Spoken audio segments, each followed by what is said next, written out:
Les éditions des femmes présentent La jeune fille et l'enfant. texte de Marguerite Duras, Établi à partir de l'été 80 par Yann Andrea. lu par l'auteur.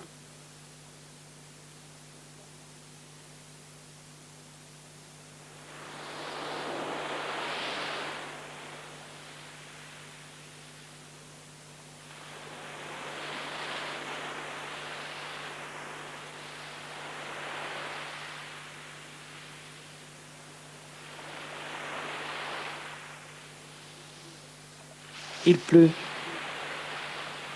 Il pleut sur la mer, sur les forêts, sur la plage vide. Il pleut. Il n'y a pas les parasols, même fermés, de l'été. Le seul mouvement sur les hectares de sable, ce sont les colonies de vacances. Cette année, ils sont petits, très petits, il me semble. De temps en temps, les moniteurs les lâchent sur la plage afin de ne pas devenir fous. Les enfants arrivent en criant. Ils traversent la pluie. Ils courent le long de la mer. Ils hurlent de joie. Ils se battent avec le sable mouillé. Au bout d'une heure, ils sont inutilisables. Alors on les rentre et on les fait chanter. Les lauriers sont coupés. Sauf un. Un qui regarde. L'enfant. L'enfant aux yeux gris. Tu ne cours pas. Il dit non. Il regarde les autres chanter. On lui demande « Tu ne chantes pas ?» Il dit non. Et puis il se tait. Il pleure. On lui demande « Pourquoi tu pleures ?» Il semble qu'il ne sache pas pourquoi. Il ne répond pas.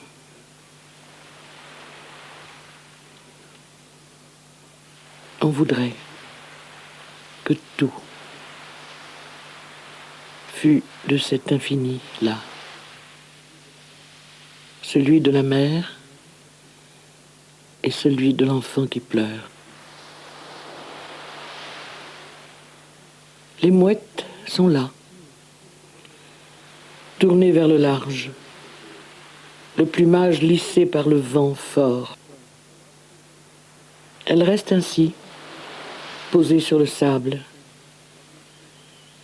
à guetter la désorientation de la pluie.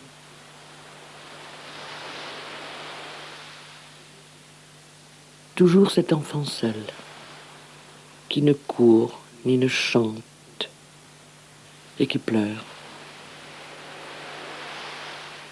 On lui dit « Tu ne dors pas ». Il dit non, et que la mer est haute, et que le vent est plus fort, et qu'il l'entend à travers les toiles. Et puis il se tait. Serait-il malheureux ici? Il ne répond pas. Il fait un signe d'on ne sait quoi, comme celui d'une légère douleur dont il s'excuserait.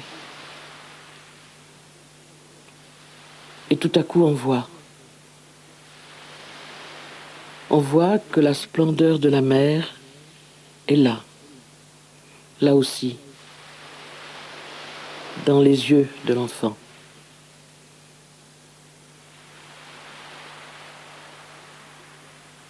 L'enfant se tait. Il regarde toujours tout alentour de lui. la haute mer, les plages vides. Ses yeux sont gris, gris, comme l'orage, la pierre, la mer, l'intelligence immanente de la matière, de la vie, gris. On lui demande « Tu penses à quoi tout le temps ?» Il dit « À rien ».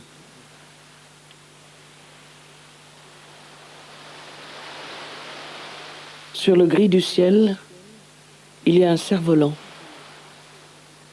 comme on en fait en Chine peut-être. Je ne sais pas bien. Il me semble le reconnaître. L'enfant seul est là. Il regarde aussi le cerf-volant. Il est un peu à l'écart des autres. Il ne doit pas le faire exprès.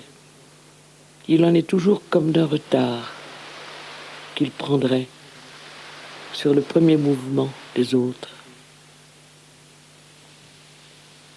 Il ne sait pas.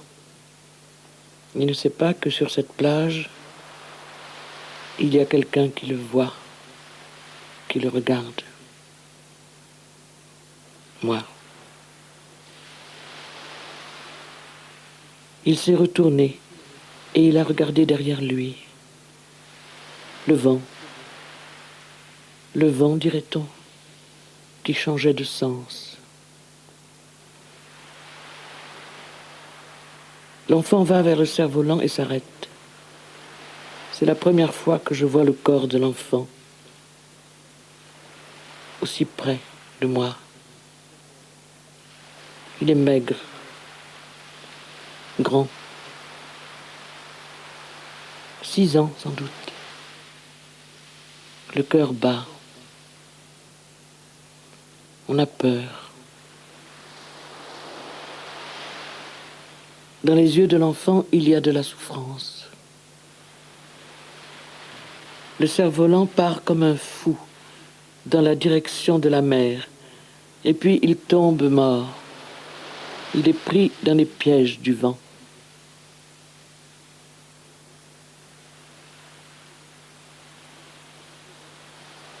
Au milieu de la pluie, il fait 1 heure de soleil. Une tiédeur a enveloppé la ville. Il n'y a plus de vent tout à coup. Et on a dit aux enfants qu'ils pouvaient se baigner. L'enfant seul est en maillot blanc, maigre, maigre. On voit clairement son corps. Il est trop grand, comme fait en verre, en vitre. On voit déjà ce que cela va devenir, la perfection des proportions, des charnières, des longueurs musculaires, la miraculeuse fragilité des relais, les pliures du cou, des jambes, des mains, et puis la tête, portée comme une émergence mathématique, un phare, l'aboutissement d'une fleur.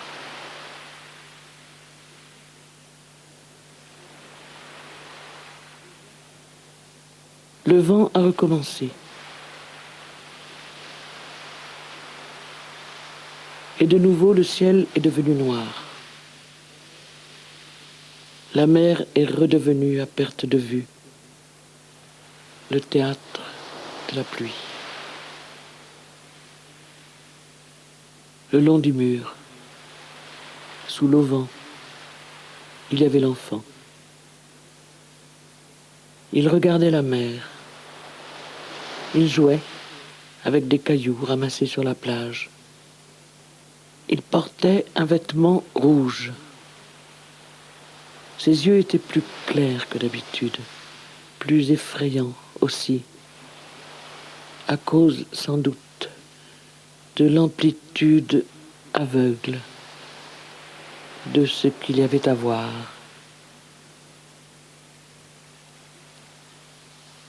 L'enfant qui se tait, écoute-t-il l'histoire de David, celle racontée par la jeune fille? On ne peut pas savoir. C'est un peu comme si c'était la première fois qu'il écoutait une histoire. Il regarde la jeune fille, mais dans ses yeux gris, on ne voit rien. Aujourd'hui, le temps est si calme que les bandes d'hirondelles viennent au-dessus de la plage. La mer est d'un bleu laiteux. Il n'y a pas de vent qui emporte l'histoire de David racontée par la jeune fille. Et voici, soudain, les nuits ont été chaudes, et les jours aussi. Et les petits-enfants des colonies ont fait la sieste sous les tentes bleues et blanches. Et l'enfant qui se tait avait les yeux fermés, et rien ne le distinguait des autres enfants. Et la jeune monitrice est venue près de lui. Il a ouvert les yeux. « Tu dormais ?» Toujours ce sourire d'excuse. Il ne répond pas. « Tu ne sais pas quand tu dors. » Il sourit encore. Il dit qu'il ne sait pas très bien. Non. « Tu as quel âge ? » 6 ans et demi. La monitrice continue à le regarder. Ses lèvres tremblent. « Je peux te faire un baiser. » Il sourit. Oui, elle peut. Elle le prend dans ses bras et elle l'embrasse très fort, ses cheveux. Elle a un sanglot. Elle desserre ses bras de l'enfant. Elle a retiré ses bras et ses lèvres du corps de l'enfant. Il y a des larmes dans ses yeux. L'enfant le voit. Alors il parle. Mais il parle des jours derniers.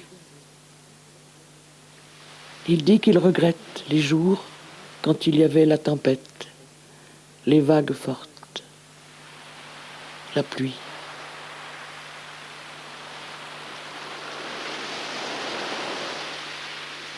Sur le chemin de planche passe la jeune fille de la plage. Elle est avec l'enfant. Il marche un peu à côté d'elle. Ils vont lentement. Elle lui parle. Elle lui dit qu'elle l'aime un enfant. Elle lui dit son âge à elle, 18 ans, et son nom. Il répète ce nom. Il est mince, maigre. Ils ont le même corps, la même démarche, lasse, longue. Sous le réverbère, elle s'est arrêtée. Elle a pris son visage dans sa main.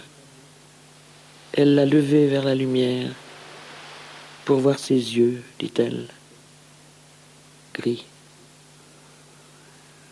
Tu es l'enfant aux yeux gris.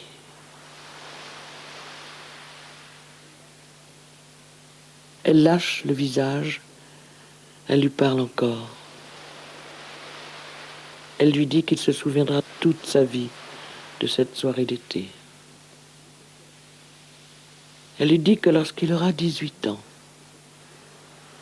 s'il se souvient de cette date d'aujourd'hui et de cette heure-ci, du 30 juillet 80, minuit, il pourra venir, qu'elle sera là. Elle lui dit de bien regarder ce soir tout. Les étoiles, la mer, la ville là-bas, et tous ces bateaux de pêche, et de bien écouter tous ces bruits, que c'est l'été de ses 6 ans. Et il marche vers la mer, jusqu'à disparaître dans les sables, jusqu'à l'épouvante, jusqu'à ce qu'il revienne vers les tennis. Elle le porte sur ses épaules. Elle chante qu'à la Clairefontaine. Elle s'est reposée. Il s'est couché contre son corps et il s'est endormi. Ils quittent le chemin de planche, ils disparaissent dans les collines. Après leur départ, il fait tout à fait nuit.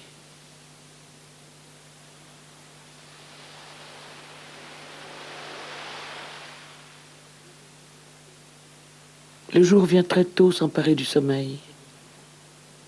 Il est clair, limpide. C'est dans la nuit qu'il a plu.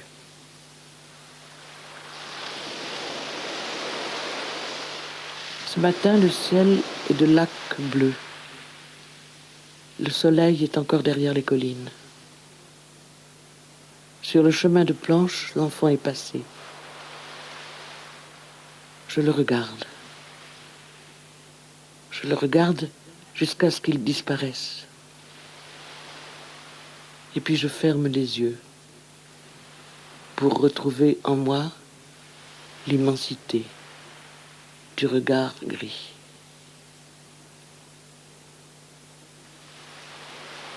La jeune monitrice s'arrête sur le chemin de planche et regarde revenir l'enfant. Le voici. Il regarde la carte postale qu'il vient d'acheter au bazar. Ils ne se disent rien. Sur la carte postale, il y a le nom de la jeune fille. La date. 30 juillet 80 et l'heure, minuit. C'est la jeune fille qui a écrit.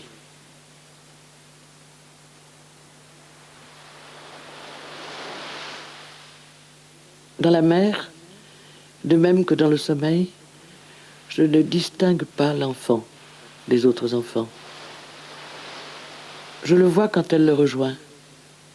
Elle le prend par ses épaules et ils avancent dans la mer, comme pour mourir ensemble.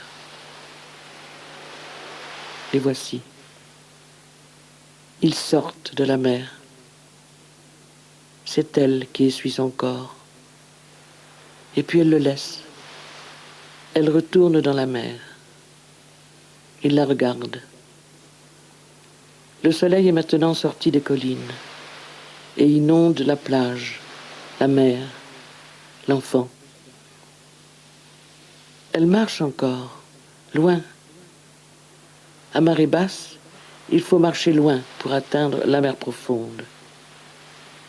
Elle l'a atteinte. Alors elle entre dans l'eau, se retourne, envoie un baiser dans la direction de l'enfant. Et puis elle s'en va, vers le large, tête baissée, dans la mer. Il la regarde toujours, immobile. Autour d'elle, la mer est oubliée du vent. Elle est délaissée par sa propre puissance. Elle a la grâce d'une endormie profonde.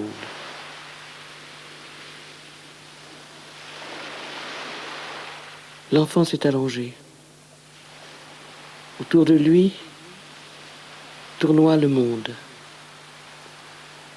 Ce jour-ci, tout entier, est contenu dans ses yeux. La jeune fille revient. Elle est revenue. Son corps est maintenant étendu auprès du corps de l'enfant. Ils se taisent, les yeux fermés, longtemps. Près de moi, cette plage comble cette révolution solaire dans le cercle du ciel. Et puis cet enfant. Et Gdansk, qui fait trembler, comme l'enfant. L'enfant est passé. Et puis la colonie. Et puis la jeune fille est arrivée plus tard. Elle portait le pain du déjeuner. Elle a passé la main autour du cou de l'enfant. Elle lui parle. Il marche la tête légèrement levée vers elle. Il l'écoute. Parfois, il sourit. L'enfant fait un effort, toujours cette peine à parler. Il demande combien de temps David est resté dans l'île. La jeune fille dit 2 ans. Elle attend. L'enfant ne lui demande plus rien. Ils se taisent. Ils marchent.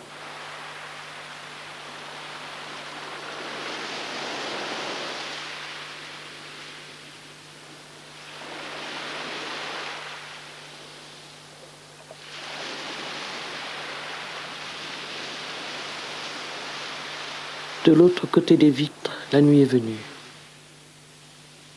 Elle est très sombre. J'ai pensé à la concomitance de l'enfant et de la mère, à leur différence ressemblante, transportante. Je me suis dit qu'on écrivait toujours sur le corps mort du monde, et de même sur le corps mort de l'amour.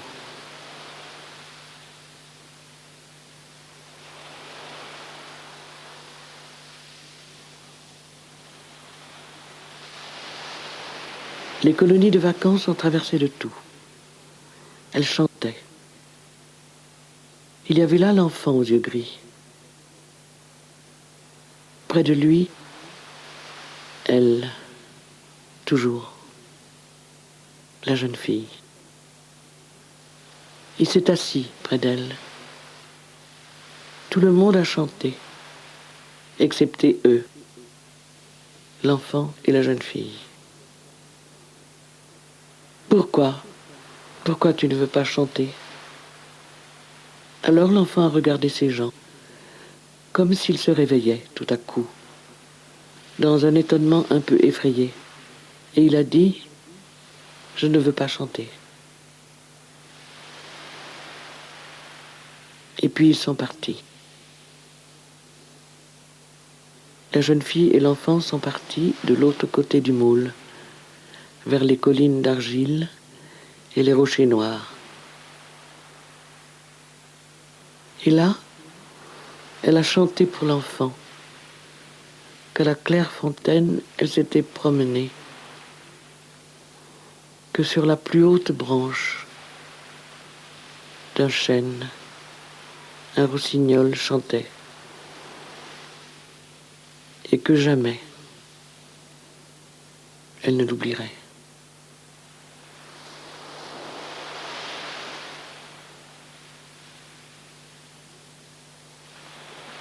La mer descendait. Et la jeune fille a parlé à l'enfant d'une lecture récente, encore brûlante, dont elle ne pouvait pas se défaire. Il s'agissait d'un amour qui attendait la mort sans la provoquer, infiniment plus violent que s'il l'eût fait, à travers le désir.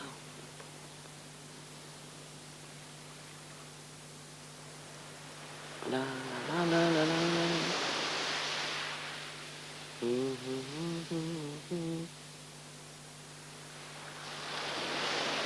La, la, la, la, la, la. Je me suis dit. Il y a longtemps que je t'aime.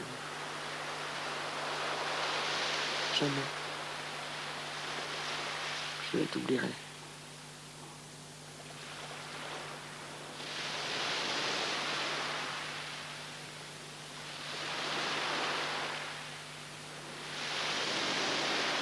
La mer, comme au premier jour, porte à la plage les brassiers blanches de sa colère. Elle les lui ramène comme elle ramènerait le passé, les cendres des morts. L'enfant aux yeux gris était là. Et la jeune fille aussi était là. Ils regardaient la mer. Et je les ai ramenés comme je le fais de vous, de la mer et du vent. Et je vous ai enfermés dans cette chambre égarée au-dessus du temps.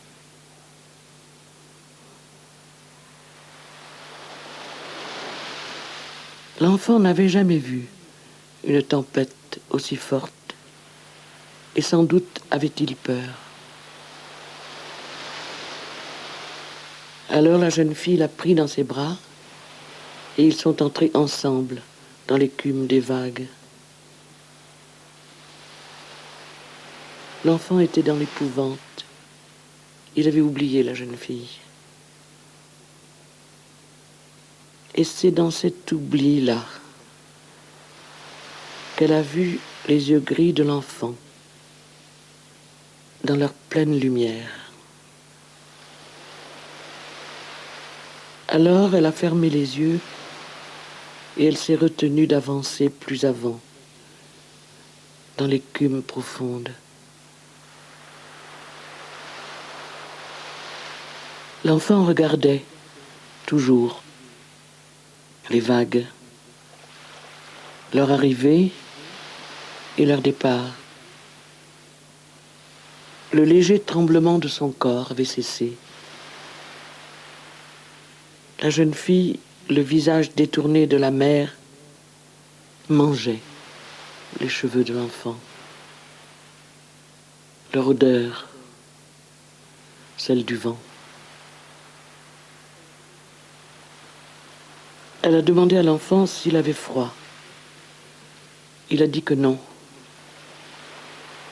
S'il avait encore peur. Il a dit que non.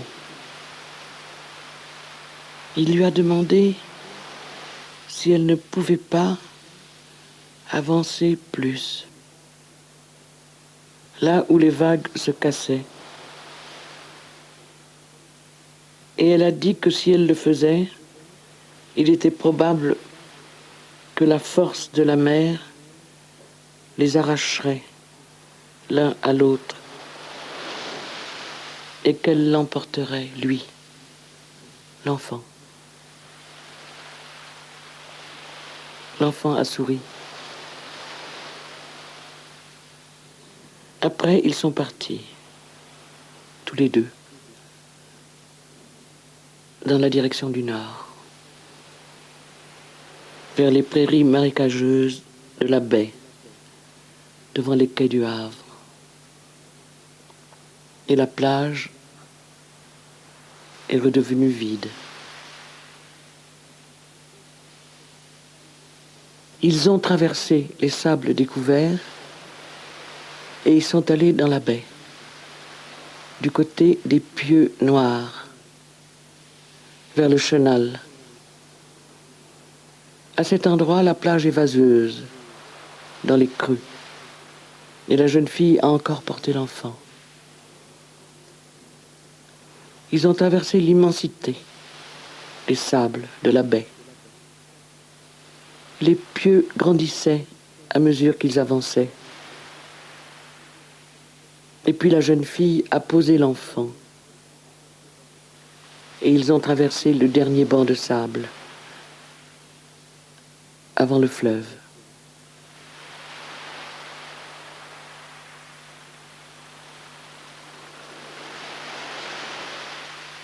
La jeune fille s'est couchée sur le sable mouillé et elle a fermé les yeux. Alors l'enfant est allé rejoindre des gens qui ramassaient des coquillages près de là. De temps en temps, il revenait vers la jeune fille. La jeune fille savait quand il était là à la regarder. Elle savait aussi quand il repartait vers les pêcheurs et quand il revenait encore vers elle. Il lui donnait ce que les pêcheurs avaient laissé. Des petits crabes gris, des crevettes, des coques vides. Et la jeune fille les jetait dans le trou d'eau, au pied des pieux noirs. Puis la mer, lentement, s'est nacrée de verre.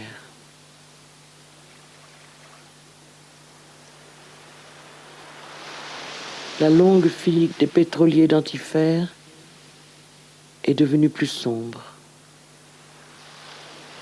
Et puis, les eaux de la Seine ont commencé à être envahies par celles de la mer.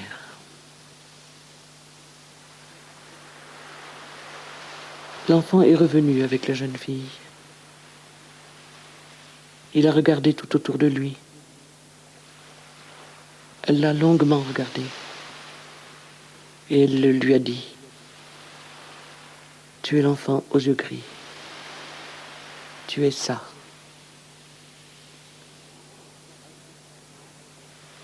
L'enfant a vu qu'elle avait pleuré pendant son absence.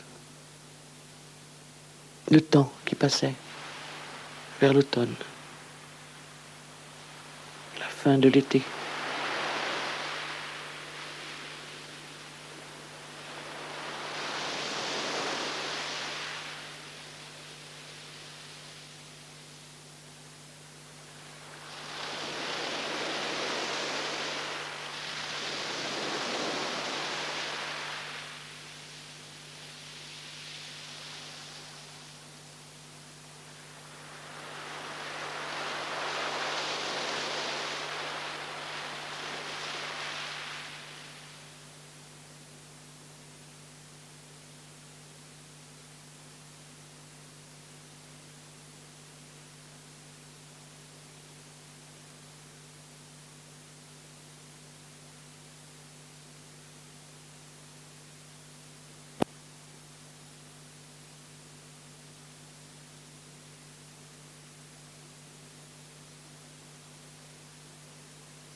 La Seine s'est remplie de courants.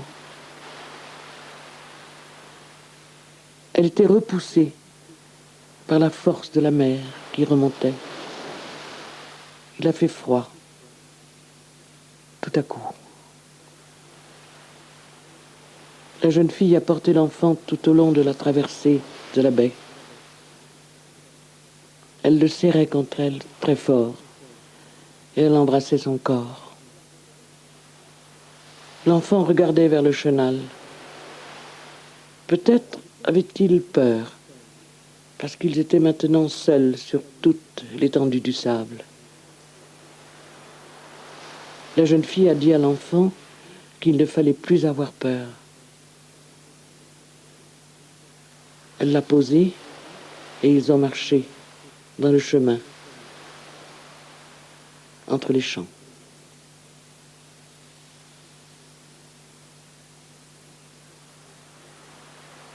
La jeune fille a parlé à l'enfant. Elle lui a dit qu'elle préférait qu'il en soit ainsi, entre elle et lui. Elle a dit que ce soit tout à fait impossible. Elle a dit que ce soit tout à fait désespéré. Elle a dit que s'il avait été plus grand, leur histoire les aurait quittés. Qu'elle ne pouvait même pas imaginer une telle chose et qu'elle préférait que cette histoire en reste là, dans ce désir-là, dans ce tourment invivable de ce désir-là, même si cela pouvait porter à se donner la mort. L'enfant écoutait la jeune fille.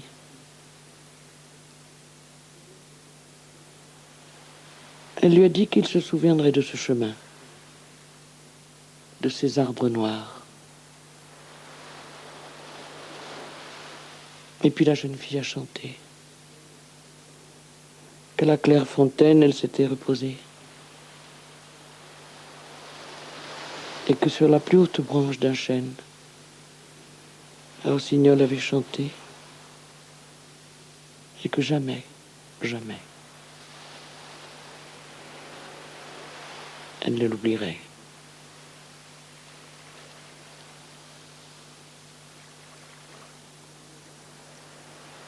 L'enfant ne le lui avait jamais dit, mais elle savait.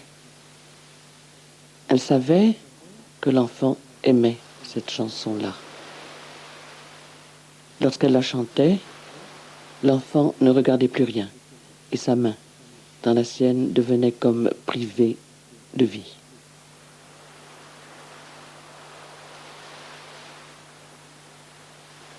Je suis revenu dans la nuit de cette chambre, au-dessus de la mer,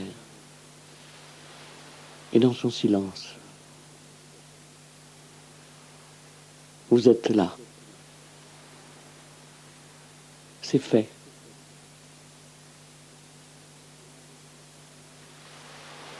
Les marées de septembre sont là. La mer est blanche, folle de folie. Elle se débat dans une nuit continue. Au matin, toujours, elle se calme.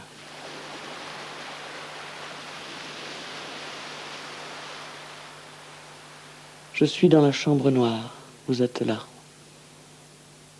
Nous regardons dehors, la mer et ce passage des deux formes, de la jeune fille et de l'enfant.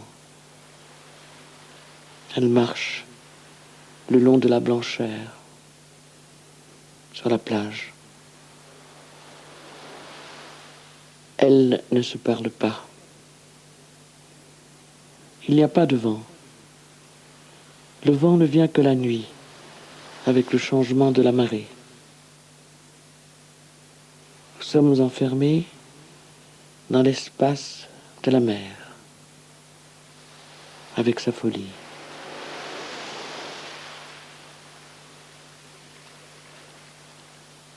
La mer, elle ne veut pas franchir cette ligne des équinoxes, cet angle astral, cette loi, elle ne veut pas. Ce soleil équateur, elle ne veut pas. Chaque fois, elle se déchaîne, elle crie.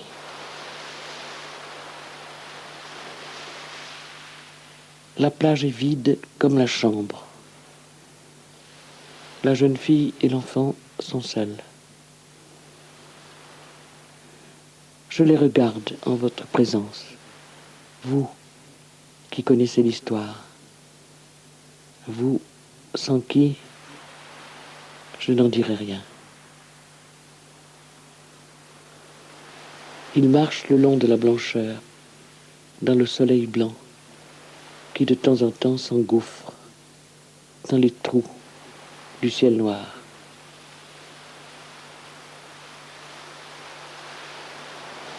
En haut de la colline, les tentes ont été démontées. Des cars sont arrivés à la fin de la matinée.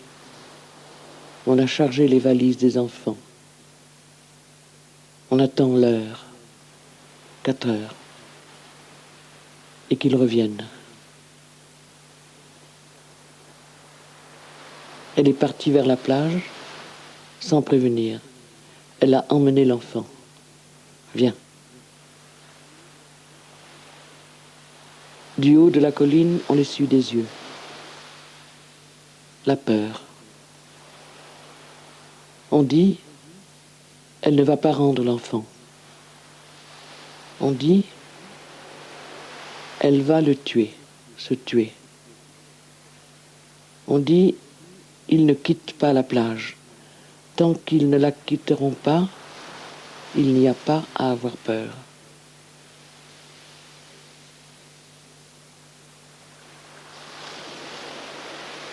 Il fait une forte lumière sur de très vastes endroits de la mer. Sur d'autres endroits, il pleut. Il marche. Il marche le long des pluies, le long des territoires ensoleillés. Il marche.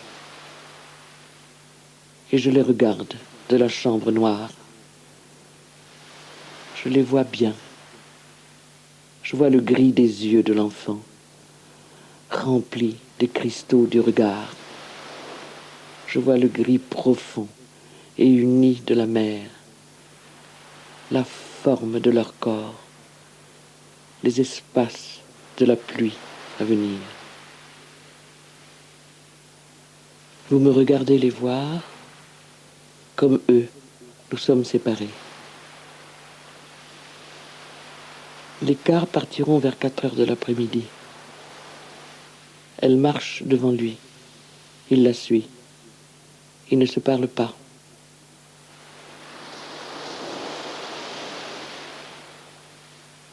Vous dites, de quoi parlait-on dans la chambre noire? De quoi?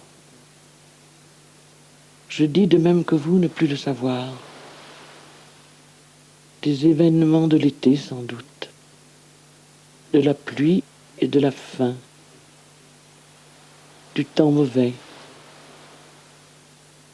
De ces nuits chaudes, coulées des jours d'août.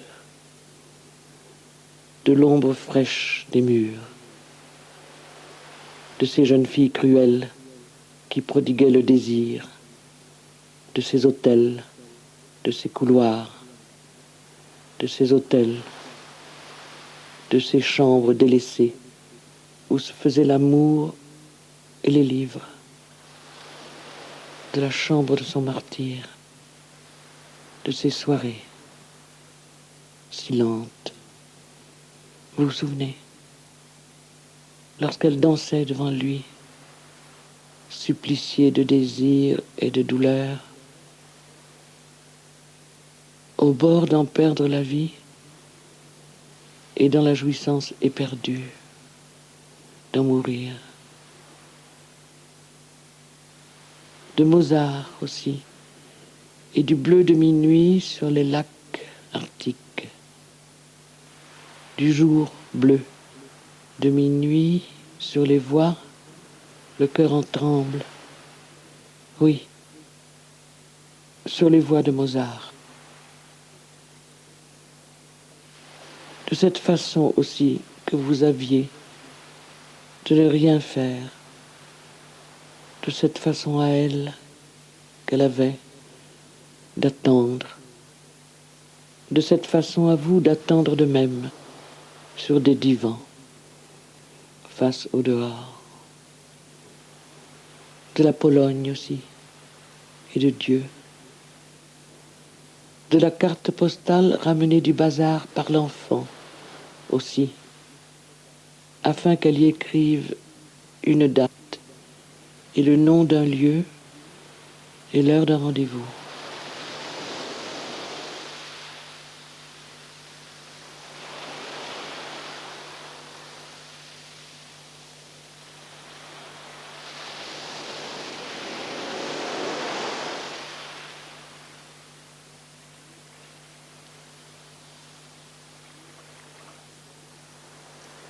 Du haut de la colline, la peur. On ne les voit plus. Ils ont dépassé la rangée des cabines de bain. Ils ont dépassé le pavillon noir de septembre. On attend. Et on voit que non. Non. Qu'ils réapparaissent. Qu'ils n'ont pas continué vers l'embouchure de la rivière. Qu'ils reviennent de ce côté-ci du monde, où les cars sont venus pour emporter les enfants. Qu'ils reviennent.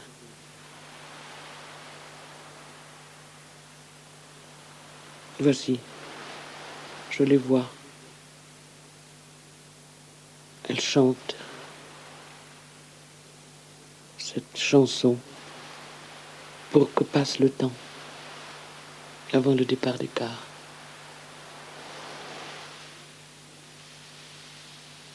Elles marchent loin du corps de l'enfant.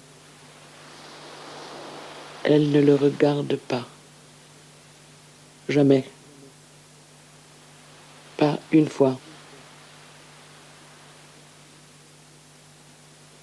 L'enfant la suit. Il marche loin derrière elle.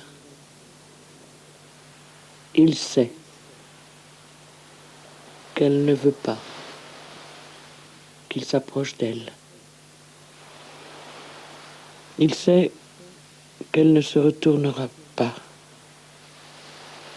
Jamais.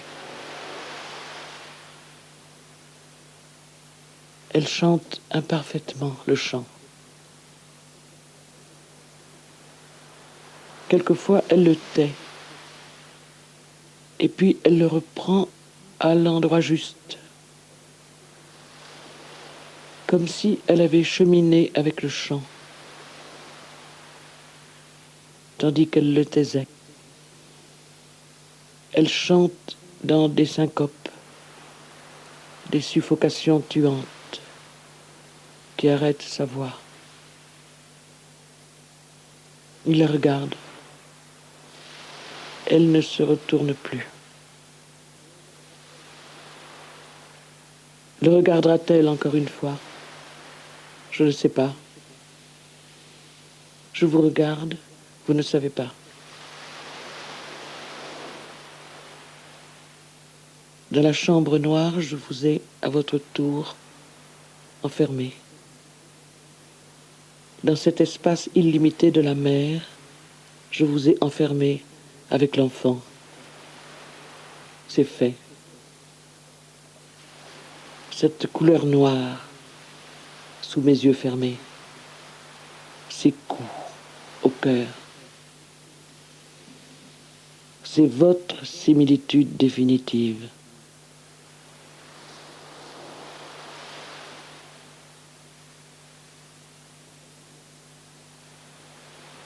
Pour passer le temps, c'est ce qu'elle a dit, avant le départ des cars, elle chante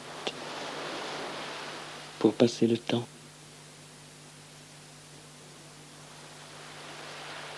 L'enfant marche vers elle un peu plus vite. Il l'atteint, atteint sa main, la touche. Il essaye de la prendre, mais cette main reste froide et morte, ouverte. Alors l'enfant s'est arrêté. Il a regardé, qui continuait. Il a regardé la mer, et puis il est reparti derrière elle. Il l'a rattrapée. Mais il s'est tenu à la distance qu'elle a désiré qu'il reste d'elle.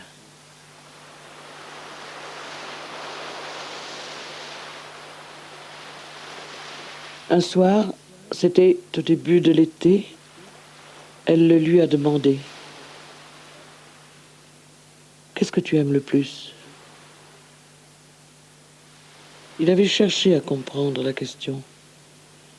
Et puis, il avait dit, je ne sais pas. Puis, il lui avait demandé ce que c'était pour elle, qu'elle aimait le plus.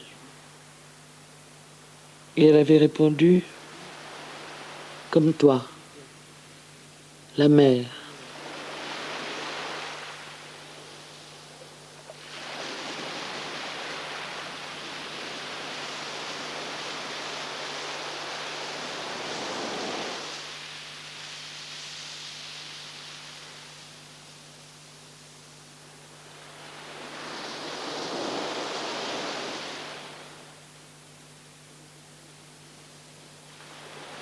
Je ne distingue plus votre corps de celui de l'enfant. Je ne sais plus rien des différences qui vous unissent et vous séparent. Je ne connais plus que votre regard, pareil, vers cette ligne toujours incertaine, où vous allez droit mourir avant de revenir et de voir. Je ne sais plus rien des différences entre le dehors et le dedans de l'enfant, entre ce qui l'entoure et le porte et ce qui l'en sépare, ce cœur, peut-être, cloîtré dans le corps frêle et chaud. Peut-être seulement ça, cette différence provisoire. Oui, ça seulement, rien d'autre. Ce battement léger, à lui seul, et non pas l'immensité de sa conséquence.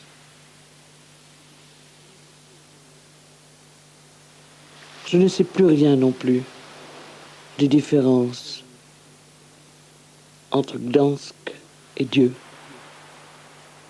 Plus rien non plus entre ces tombes de l'Est, entre ces poèmes lacérés, écrasés par les chars, enterrés dans la terre d'Ukraine et de Silésie, et l'insondable malfaisance de Dieu. Rien, plus rien. Sur Gdansk, j'ai posé ma bouche et je vous ai embrassé.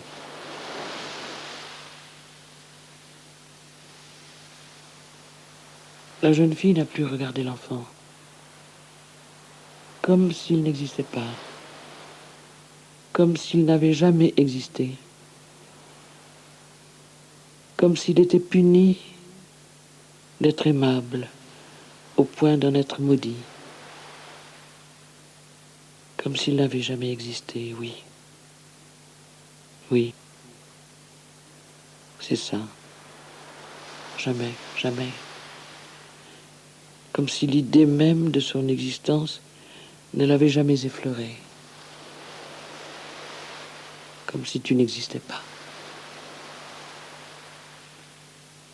L'enfant a retiré sa main. Il s'est arrêté. Il ne comprenait pas qui elle était. Qui elle était devenue. Et puis, il a recommencé à la suivre.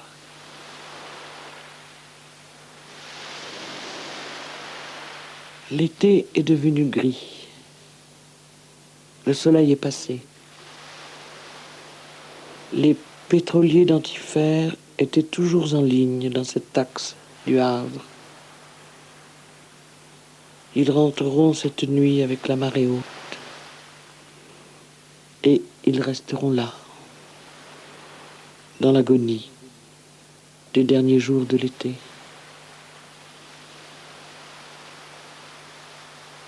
Dans les yeux de l'enfant, la stupeur. La stupeur parce qu'elle ne regarde plus rien, parce que sa main ne s'est pas refermée sur la sienne, qu'elle n'a pas pris comme si de rien n'était.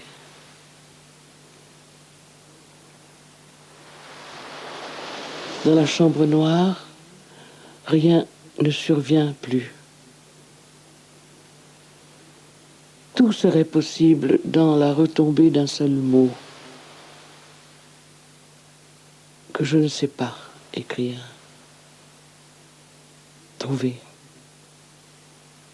et qui dirait l'intelligence indéfiniment approximative de ce désespoir.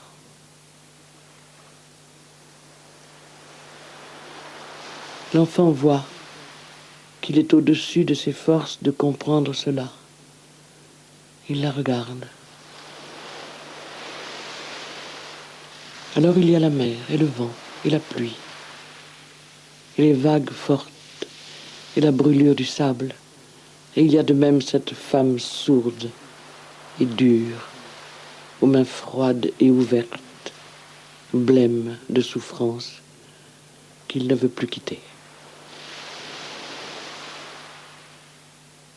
Et l'enfant entre à son tour dans la déambulation hagarde de la jeune fille, dans sa traîtrise. Il regarde sa forme qui marche, chacun de ses pas la portant vers le dernier, dans un élan qui chaque fois se brise et se reprend. Il aperçoit ce qu'il ne comprend pas encore. Il voit ce qu'il ne voit pas encore. Et cela dans une voyance opaque qui remplit ses yeux de pleurs.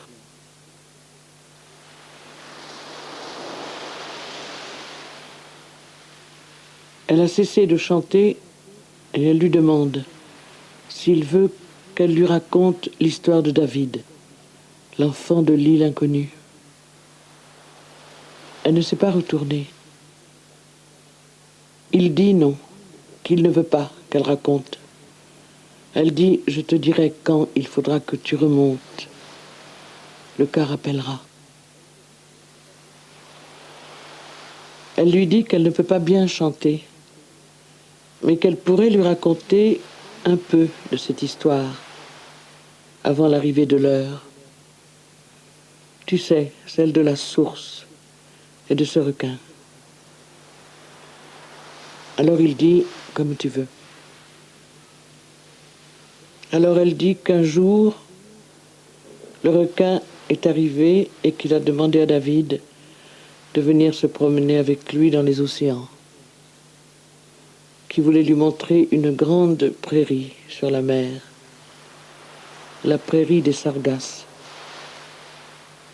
la jungle profonde des épaves, et les anguilles, et les algues, et la mer tout alourdie par ces masses d'algues. Là, il n'y a jamais de vent, jamais de vagues, seulement une houle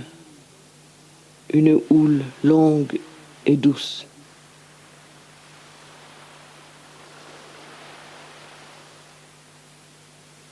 Jamais de froid.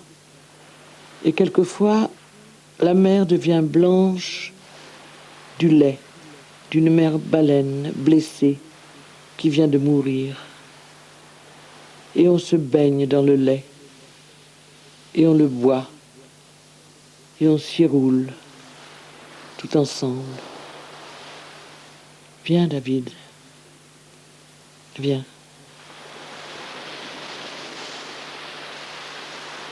La jeune fille se tait. Elle dit « Je ne sais pas la fin de l'histoire. » L'enfant dit que ça avait duré 2 ans, qu'elle le lui avait dit, elle. Elle dit qu'elle se souvient, oui, 2 ans. C'est ça. qu'un bateau était passé et qu'il avait recueilli David. L'enfant a demandé si la source de l'île était morte après. Elle a dit que non, que la source ne pouvait pas mourir, que la source ne le savait pas, mais qu'elle était immortelle. Pas morte, encore maintenant, a demandé l'enfant. Non, jamais morte, jamais. La jeune fille a dit, je vais aller là, près des tennis, je vais dormir. Elle a dit, tu vas remonter par le chemin de planche. Elle est allée vers les tennis. L'enfant a vu qu'elle était au bord de mourir. Elle est tombée dans le sable et elle est restée tombée, là, face contre le sable. L'enfant est debout. Il reste là, immobile, près du corps étendu. Sur la colline, on regarde toujours. On dit, l'enfant ne s'en va pas. Elle s'est couchée sur le sable. Il ne part pas. Il faut appeler. Un appel est parti de la colline. L'enfant n'a pas entendu, dirait-on. Il tourne maintenant autour du corps étendu, comme s'il cherchait à le rejoindre, à s'étendre le long de lui. Elle n'a pas entendu non plus, sans doute. Un autre appel a eu lieu, plus lent, doux, plus doux. La jeune fille dit « Va-t'en ». Alors l'enfant s'arrête de tourner autour du corps. Il regarde les tennis déserts, ces villas fermées, ce corps étendu, sans force et sans voix. Et il dit « Pas encore ». Un troisième appel, plus long, est allé se perdre dans la mer. Elle a dit « Va-t'en ». L'enfant a encore une fois regardé ce grand désert de l'été. Va-t'en. Il n'a plus rien dit. Il a attendu encore, et puis il a fait comme elle le lui demandait. Lentement, il s'est détaché de l'endroit et il s'est mis à marcher sur le chemin de planche, dans la direction de la colline.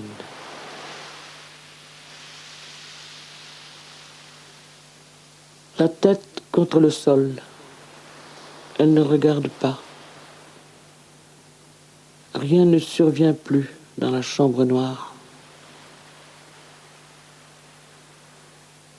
Tout à coup, cet affaissement de la durée,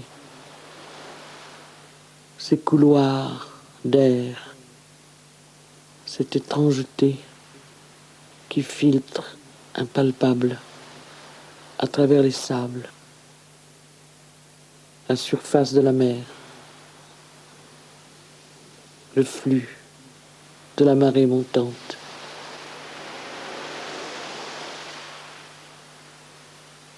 L'enfant marche. Il avance. Nous nous tenons séparés l'un de l'autre.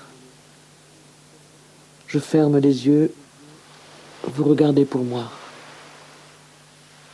Vous dites, l'enfant est presque au bas de la colline. Vous dites, elle ne se retourne pas. Je vous demande si vous aviez l'espoir de ne les retrouver jamais, ni la trace de la marche, ni celle du corps. Vous ne répondez pas. Vous dites, l'enfant avance. Vous dites,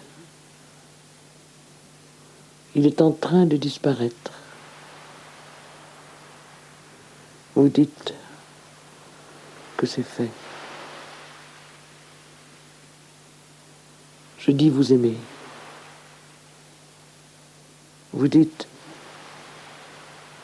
maintenant, même si elle le désirait, elle ne pourrait plus le voir.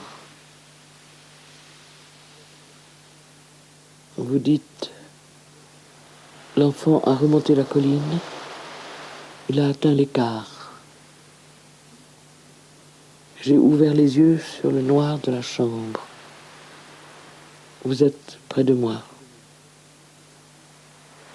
Vous dites, elle ne s'est pas retournée.